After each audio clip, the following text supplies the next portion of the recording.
Why you should pay your credit cards every week or every 2 weeks instead of at the end of the month when they tell you to pay your bill. My name is Ryan Alexander from I Teach Credit. Check this out. All right, guys, here's why I tell everybody you should be paying your credit cards either every single week or every 2 weeks down to zero 2 days before the reporting date and then 2 weeks after that. Here's why.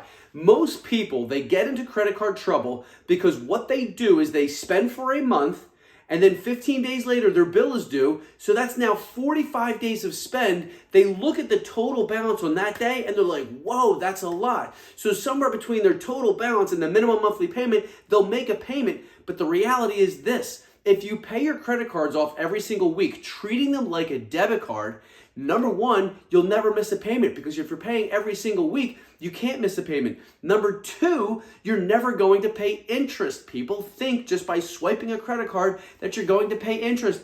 These things don't mean interest. They simply mean you're earning credit and building credit. Number three, by paying your bills every single week, your debt will never run away from you. And then number four, you're going to build a high credit score because your credit limit's going to be nice and low. And that's one of the core foundations of building a solid credit profile, making sure that you're using credit responsibly, which again, that is why I teach people in the beginning, especially when you have lower credit limits or if you have a secure card with a really low credit limit, pay that thing off every single week. It takes 2 minutes to pay your credit card bill.